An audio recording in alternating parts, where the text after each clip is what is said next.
Ringkasan meditasi Alkitab kuartal 1 pelajaran ketiga dengan judul Hidup dan Mati. Ungkapan Rasul Paulus dalam kitab Filipi 1 ayat 21, hidup adalah Kristus dan mati adalah keuntungan, bukan berarti memutuskan untuk mati muda seperti Yesus. Juga bukan berarti menginginkan kematian tragis dalam siksaan seperti Yesus.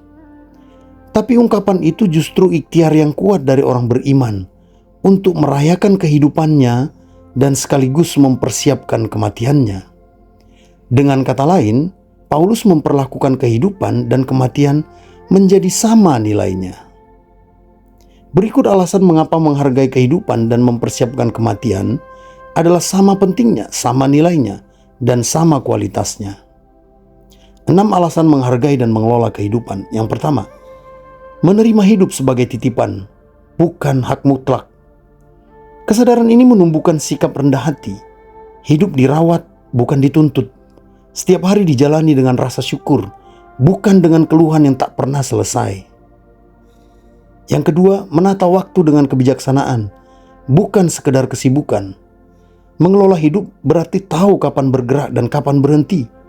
Tidak semua harus produktif, tetapi setiap waktu layak dijalani dengan kesadaran. Yang ketiga, merawat tubuh dan jiwa sebagai satu kesatuan. Tubuh bukan sekedar alat dan jiwa bukan beban. Keduanya dijaga melalui istirahat yang cukup, pikiran yang jernih, dan sikap yang tidak memusuhi diri sendiri.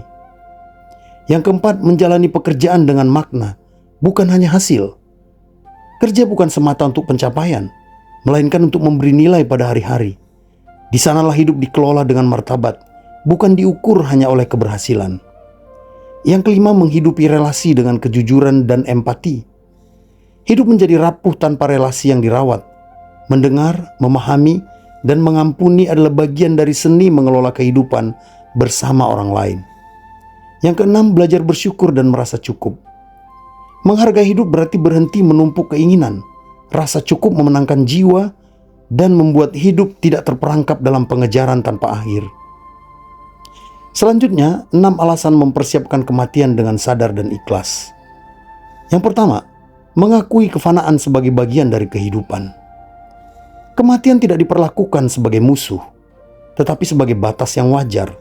Kesadaran ini membuat hidup lebih jujur dan tidak berlebihan. Yang kedua, melepaskan keterikatan yang memberatkan hati.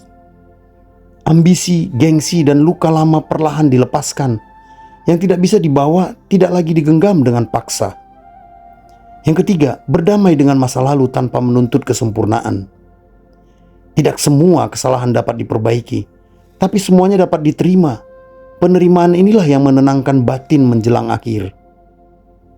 Yang keempat, menyelesaikan yang perlu diselesaikan selagi ada waktu.